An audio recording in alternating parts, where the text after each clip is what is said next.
Good afternoon. Good afternoon. Hope everyone's doing well. Happy Halloween to everybody that celebrates it.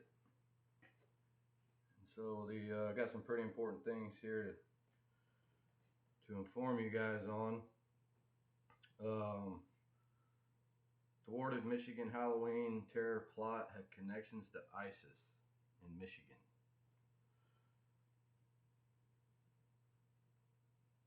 Potential terror attack. The FBI said it thwarted Michigan ahead of Halloween weekend had a connection to ISIS.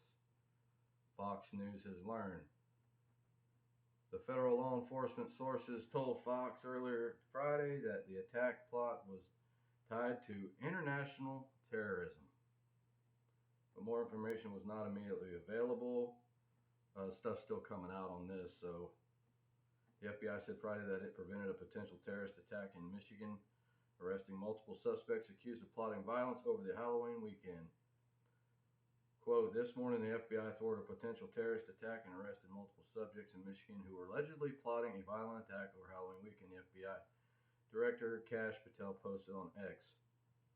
Quote, more details to come, Patel wrote, thanks to the men and women, the FBI and law enforcement everywhere standing guard 24/7 and crushing our mission to defend the homeland. Something that really wasn't done for the last 4 years. Sorry, that's just a fact. This is what happens, and I hope I'm wrong, but there's going to be another terrorist attack, folks, like 9/11. Because when you let they don't even know how many people came in here illegally from terrorist countries. 25 million people came in here illegally. They're saying upwards of maybe 50 million people, of which most of them, they don't even know where they are or who they are. I mean, folks, keep your head on a swivel and your powder dry. Quote, through swift action and close coordination with our local partners, the potential act of terror was stopped before it could unfold. The vigilance of the FBI prevented what could have been a tragic event, and thanks to their dedication, Michigan will have a safe and happy Halloween. Folks, these people were picked up in Dearborn. I call it Dearbornistan. It's a big Muslim community that never used to be. Back years ago, Dearborn was not a Muslim community. Now it's all pretty much. They have a congressman up there that's trying to impose Sharia law and stuff like that, and make it to where only Muslims can live there. In the United States, folks. In this United States.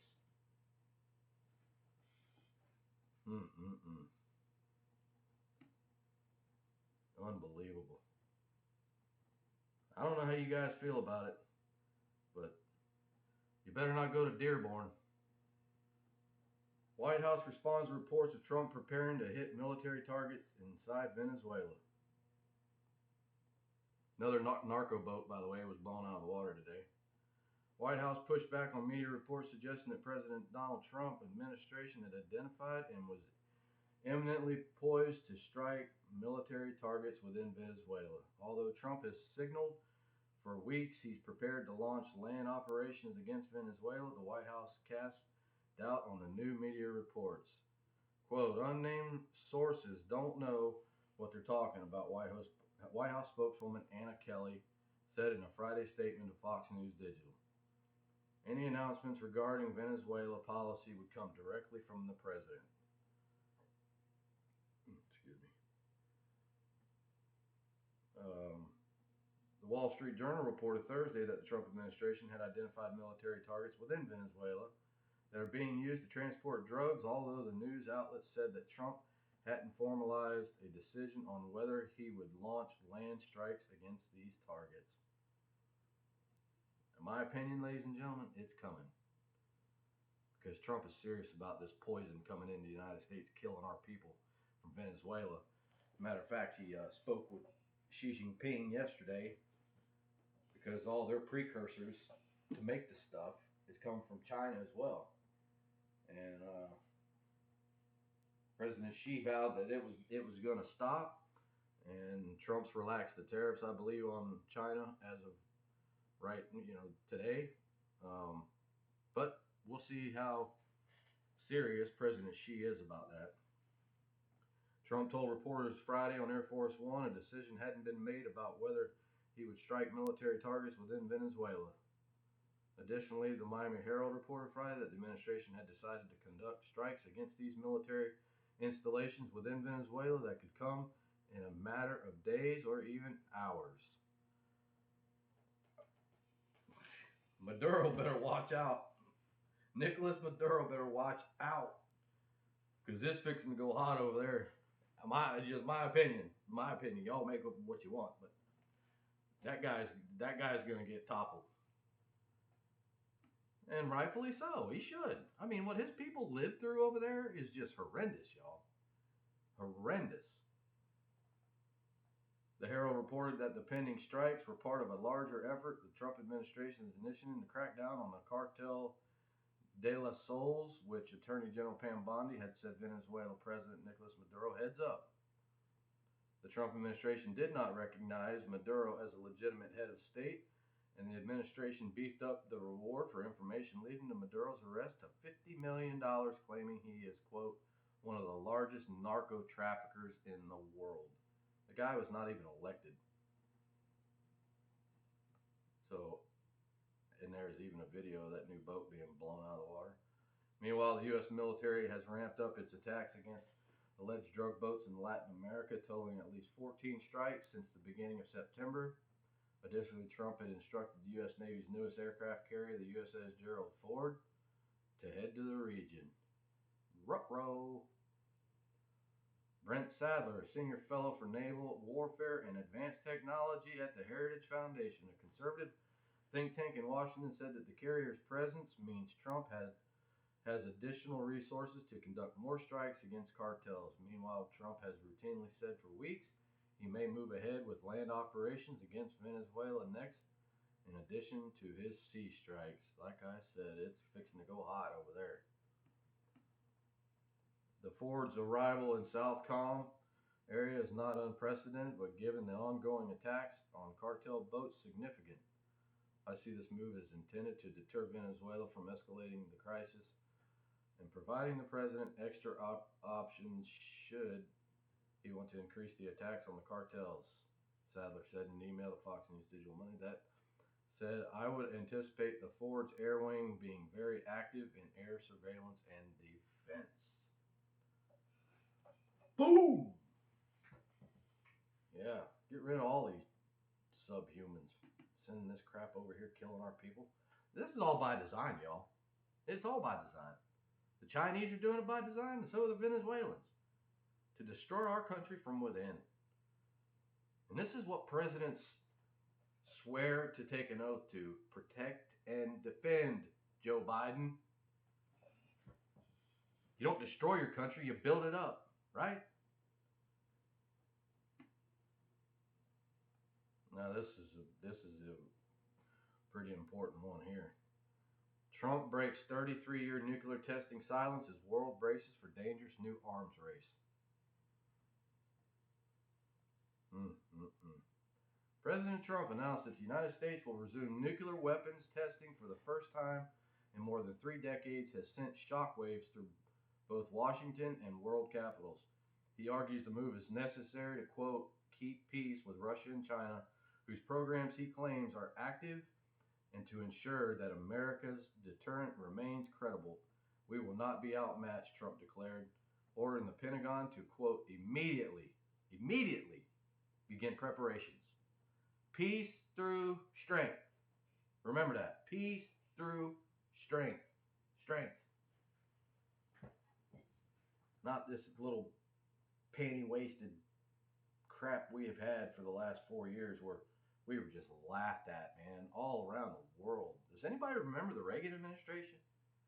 I mean, I was young back then, but I still remember it. I remember when you could sit in prime time on the floor in front of a big console television, Magnavox television, and watch the President of the United States come out and Ronald Reagan come out and talk to the American people from the Oval Office, the West Wing, didn't matter, about how strong the United States was in deterring our foreign adversaries from destroying us, y'all. And this is what this man's doing. And you go to a daggum um, when he speaks to the United States in the House in front of Congress, and you've got all the Democrats on the left sitting down with their little stupid things in their hand, like have these little sayings on them and stuff. They don't even stand for for a for a woman that was savagely murdered by a Latin gang member that illegally came here. She's out on a morning jog on her college campus, for God's sakes, and gets brutally murdered with a brick, a rock from this guy. Unbelievable. And the party can't even stand for that. They can't even stand for it. To recognize this mother. I mean, where have we gotten to, folks? Come on. Yet in practice, there is no publicly verified evidence that Moscow or Beijing have conducted full-scale nuclear explosions in recent years. Both remain bound, at least politically, to the global testing moratorium.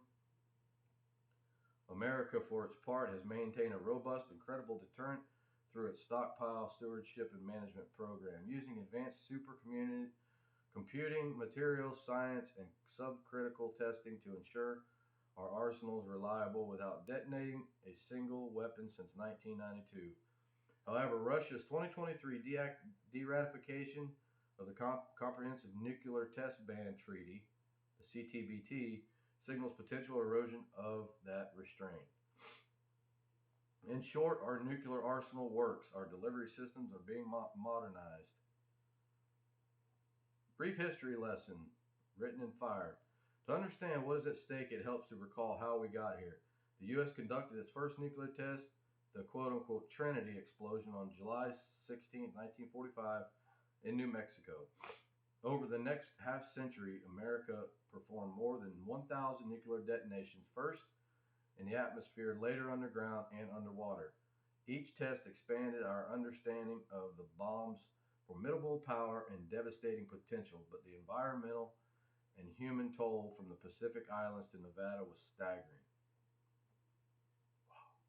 By the early 1960s, public outrage and the Cuban Missile Crisis convinced world leaders that unrestrained testing endangered humanity itself. The Limited Test Ban Treaty of the 1963 ban explosion in the atmosphere, outer space, and underwater.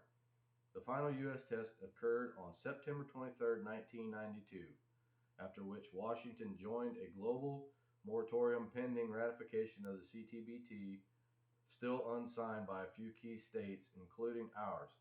Nevertheless, the norm held for 33 years. No nation except North Korea has crossed that line, and perhaps South Africa in 1979. Trump was over there in Asia, meeting with Xi Jinping. He was in Malaysia and South Korea and stuff. And a little rocket, man, tested an intercontinental, a ballistic missile, not intercontinental, ballistic missile, fired it into the ocean while he's over there on Asian soil. Didn't scare Trump one bit. I mean, all he has to do is mash a button in seconds, and he could wipe that whole country right off the planet. But there ain't no such thing as a nuclear war, folks. It's over in minutes. Nobody wins that war. Nobody. So good for him for showing strength, and he ain't doing this under my watch. I don't know how you guys feel about that, but please let us know your opinions. We'd love to hear it. Hope everyone has a great weekend and spend time with your families or whatever you guys enjoy doing on the weekends. And until next time, take care of yourself and each other. God bless y'all. God bless the United States of America.